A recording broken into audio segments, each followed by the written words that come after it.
Bontempelli, no one between he and the goal. Paddles it up to hit the front. Bontempelli has brought them to their feet. He's done it. The Dogs are in front by a goal. The siren will sound. A 55-year drought ended. The Dogs are in the grand final. Toby Green, what's this? Puts the boot up. Was it deliberate? Was it part of winning the footy? This is going to be a very, very physical game. No side is prepared to concede. There's the pressure then being applied by Green.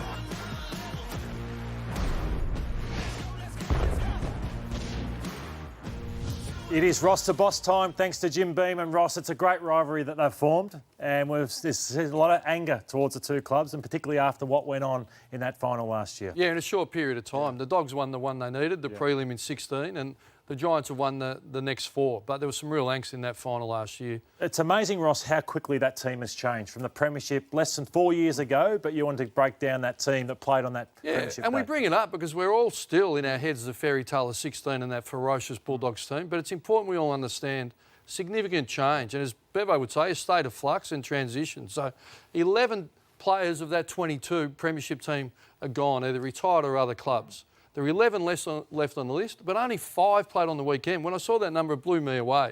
So I've got to understand they're a young, developing team, but 4 of them, through either form or recovering from injury, weren't deemed to be in their best 22, and that's really surprising in a short period of time. So there's some upside on the list if they can get back in the form and clearly Hunter and Wood, and Hunter his own doing, are really important players for them. So we just wanted to give it context, and there's a lot of load on those senior players bringing through the young pups. Yeah, one of those guys is the captain and their best player, Ross, Marcus Bontempelli. He made errors that we haven't seen for a period of time, and also he didn't defend as well. He still was a good player for them, Ross, but yeah, does he need more support? Yeah, well, he does. He needs leadership's everyone's responsibility. I think he's got the temperament and the relationship with Bevo to come through.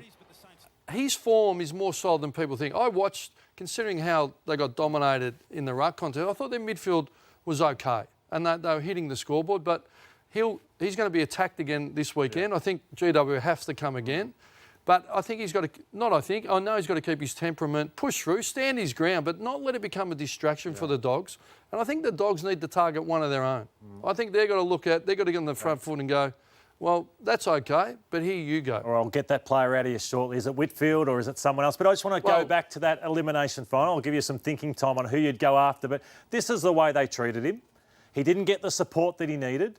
If you're Leon Cameron, do you go that hard again on Bontempelli on Friday night? Well, I think you show this clip. Yeah. I remember, if I go back, I was at St Kilda and we were tagging Ablett, and I think it was Lee Fisher, really got jumped on by 8 Geelong players, and the Saints players didn't. I showed that clip and I said, if this ever happens again, don't roll up Monday. So from that point, we just stood our ground, supported our tagger, and you've got to support your captain.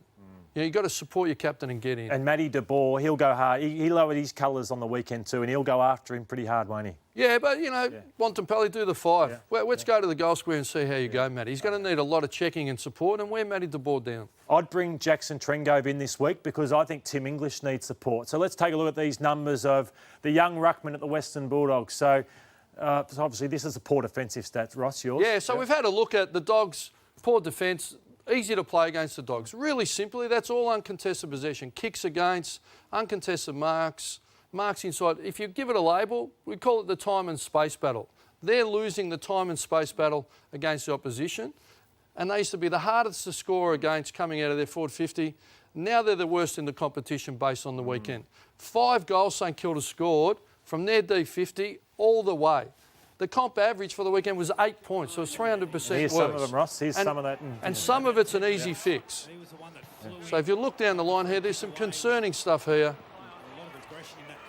So what are they doing And wrong there's here, Butler. Ross? Well, here's Butler. He's going to really set up and kick the goal. So their spread and their defensive intent to run this down. There's free players everywhere, but you should never give up. You should never stop. They're turning around, talking and pointing blame. And there's Butler, who started it at the crumb, kicking the goal. That's an attitude and a concentration. This one, it's as simple as guarding the mark. The best teams guard the mark. The good defences slow down the opposition. So there's a free kick here. You look at Keefe. No one stands the marker. They all collapse back. He can just roll on. Gives the players down the field no chance. They're all trying to get organised.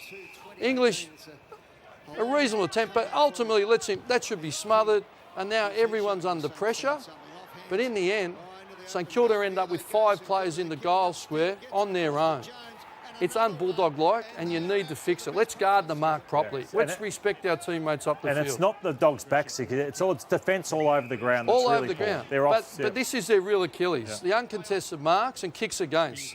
Bulldogs need to squeeze up and take the uncontested marks. What they want is the long kick down the line. Collingwood didn't do it. St Kilda, 5 uncontested marks through the midfield, the hottest part of the ground, and the Bulldogs not touching the ball. Luke Beveridge will say squeeze up. Their defence is disorganised, and their commitment to the basics, like standing the mark, need to improve quickly, because I think the rest of their game's reasonable. Yeah, play that way against the Giants and they'll lose by 10 goals with the way they move the footy. Tim English, we want to get to.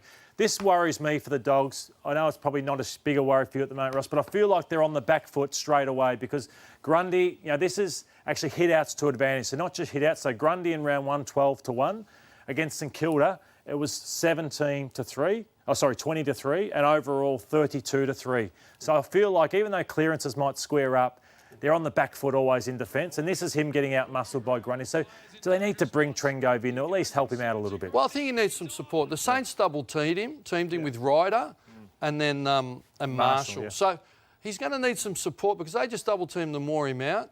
Scoring was only -2 around clearances, but good clearance midfielders like to get on the move, like to be proactive and get the ball forward. They're just on the back foot, and in the end, it wears you a bit down mentally. So, and you feel he's getting outworked a little bit now as well. Well, really double-teamed. Ryder and Marshall just come off the bench, so they've taken him forward. He's dropped off, defending him by 30 metres. So I think he needs some support, but let's understand he's a 20-year-old kid that's put on probably 15 to 20 kilos, and he's coming up against Grundy, and Ryder, who are absolute pros. So he'll work through this, but I think he needs some help. All right, the last part on the Western Bulldogs is we know what Haynes will do, we know what Whitfield will do, the way they can lay off opponents, but you're concerned also for their entries going Well, into as Bevo is, completion, execution, but it's the basics. Free uncontested target, AFL players, you've got to kick it to your colour. And then if you come out, young first gamer, but you've got the best, you've got your captain, the best user in the competition almost. You've got free players everywhere, and you take the harder option. And I could show you 3 or 4 drop marks and 3 shots missed from 30 metres. They were in this game. But nothing demoralises you more than really easy goals against like St Kilda and Collingwood got. Great stuff, guys. Can I ask you one question, Ross, before you go? It's something that is... the old pros in footy are all over this, and a lot of people miss it. Standing on the mark, you mentioned that. What do you mean by that? Most underrated. You want to, really simply, the ball kick over fingers. If you go back to those clips, the St Kilda players could look down the ground, straight down the ground, see the free player and kick it. If you guard the mark, get up on the mark. And get up on it quickly? Up on quickly? Lift the ball up, gives people time to find their opponent, get across, lay off. As you said, Haynes can come across and right. Most underrated for the fans going, when your team's on, watch how they guard the mark. GWS versus Bulldogs, who wins? the Giants will win that one. Ross? Giants win. Caro? Giants.